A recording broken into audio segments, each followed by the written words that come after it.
कर्नाटक में कथित मुद्दा स्कैम को लेकर सियासी घमासान जोरों पर है। इसी बीच बीजेपी ने कांग्रेस अध्यक्ष मल्लिकार्जुन खड़गे के बेटे राहुल खड़गे के नेतृत्व वाले सिद्धार्थ विहार ट्रस्ट को आवंटित एक जमीन में हेरफेर का आरोप लगाया था।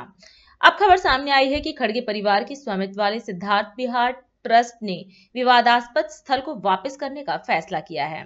इसी कड़ी में बीजेपी प्रवक्ता डॉक्टर सुधांशु त्रिवेदी ने अपनी प्रतिक्रिया देते हुए कहा कि कांग्रेस के राष्ट्रीय अध्यक्ष मल्लिकार्जुन खड़गे के परिवार द्वारा संचालित ट्रस्ट पर आक्षेप लगने के बाद आवंटित भूमि को लौटाने का जो निर्णय लिया है वह स्पष्ट रूप से प्रमाणित करता है कि सत्ता का दुरुपयोग करके भूमि को हड़पने का कार्य कर्नाटक में सर्वोच्च रूप से हो रहा था। कांग्रेस अध्यक्ष श्री मल्लिकार्जुन खड़गे जी ने गंभीर रूप से उनके ट्रस्ट और उनके परिवार के द्वारा संचालित ट्रस्ट पर आक्षेप लगने के बाद आवंटित भूमि को लौटाने का जो निर्णय लिया है, ये इससे पूर्व कर्नाटक के मुख्यमंत्री श्री सिद्धारमैया जी ने यही किया था। ये स्पष्ट रूप से यह प्रमाणित करता है और यह एक प्रकार से स्वीकारोक्ति है कि सत्ता का दुरुपयोग करके भूमि को हड़पने का कार्य कर्नाटक में कांग्रेस में सर्वोच्च स्तर पर हो रहा। इतना ही नहीं है, मुख्यमंत्री पहले इसमें संलिप्त रह चुके हैं। 2015 में उप मुख्यमंत्री डीके शिवकुमार जी की ऊपर लैंड ग्रैब का केस लग चुका है, जो कि बंगलौर डेवलपमेंट अथॉरिटी के द्वारा 1986 में आवंटित भूमि के समय से चल रहा था। उसके आधार पर था मूडा स्कैम, जो मैसूर अर्बन डेवलपमेंट अथॉरिटी का स्कैम, जिसमें चीफ मिनिस्टर साहब उनके इन्वॉल्व थे।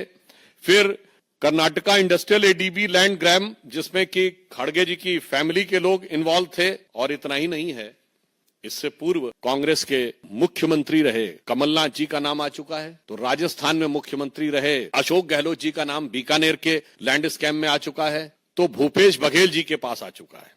अर्थात मुख्यमंत्री हो, उप मुख्यमंत्री हो अथवा राष्ट्रीय अध्यक्ष हो। और फिर इतना ही नहीं, आप सबको याद होगा वो नेशनल हेराल्ड केस, जिसमें सोनिया गांधी जी और राहुल गांधी जी के ऊपर आक्षेप है। और ये भी याद करिएगा कि वो केस हमारे जमाने में नहीं शुरू हुआ, अक्टूबर 2013 में दिल्ली हाई कोर्ट के निर्देश पर वो केस दर्ज किया गया था। इससे बहुत साफ हो जाता है कि कांग्रेस में सारा शीर्ष नेतृत्व, किसी भी राज्य का मुख्यमंत्री हो, कोई भी उप मुख्यमंत्री हो, उनके पूर्व राष्ट्रीय अध्यक्ष हो, वर्तमान राष्ट्रीय अध्यक्ष हो और चिरयुवा नेता हो या बुजुर्ग नेता हो, सब एक दृष्टि में समान है कि गरीब की भूमि कैसे हड़पनी है। सब भ्रष्टाचार में, भूमि हड़पने के आंदोलन में बहुत समान रूप से संलिप्त हैं। कभी कभी मुझे लगता है कि एक वो कांग्रेस पार्टी थी जो महात्मा गांधी के आदर्शों से प्रेरित थी और आचार्य विनोबा भावे जी ने भूदान आंदोलन चलाया था। आज राहुल गांधी जी और सोनिया गांधी जी के विचारों से प्रेरित एक कांग्रेस पार्टी है जो भू हड़प आंदोलन चला रही। नेशनल हेराल्ड केस में आप सबको याद होगा,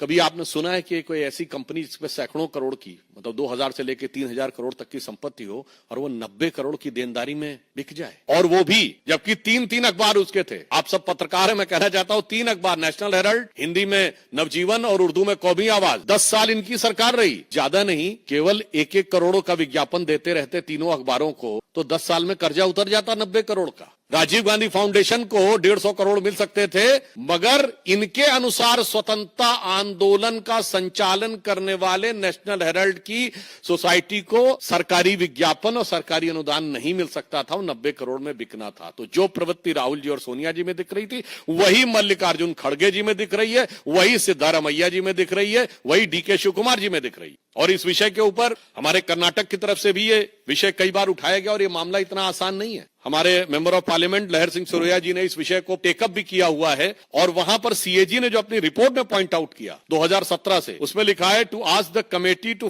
fix the responsibility for violating the guidelines of the court order and suggest the appropriate course of action against the defaulting officials for the deletion of the land under category A। इसका अर्थ क्या हुआ कि यदि आज Congress party के नेता सिद्धारमैया जी हो या खड़गे जी हो, वो जमीन वापस कर रहे हैं, तो कोई जमीर नहीं जागा है जो जमीन वापस कर रहे हैं। अदालत की कार्रवाई से में होने वाली जलालत से बचने के लिए वो जमीन वापस कर रहे हैं। तो मेरा राहुल गांधी जी से साफ सवाल है कि आपकी मोहब्बत की दुकान ये इलीगल प्रॉपर्टी डीलर की दुकान में कैसे तब्दील हो गई मेरे भाई? अभी तक तो उसमें नफरती सामान मिलते थे, जहर बुझे सामान मिलते थे, अब ये इलीगल प्रॉपर्टी की दुकान भी हो गई। इसलिए हमारा साफ मानना है कि कांग्रेस पार्टी आकंठ भ्रष्टाचार में डूबी है और जमीनों के घोटाले में कुछ ऐसी कांग्रेस को जमीन से लगाव है कि जहां जहां सत्ता में आती है, हरियाणा हो, राजस्थान हो, छत्तीसगढ़ हो, कर्नाटक हो, जमीन के साथ इनका विवाद जरूर जुड़ जाता है। और जिस स्तर तक इनके सभी नेता इसमें आरोपित हैं, तो कोई ये नहीं कह सकता कि ये कोई आइसोलेटेड सिंगल केस है। राष्ट्रीय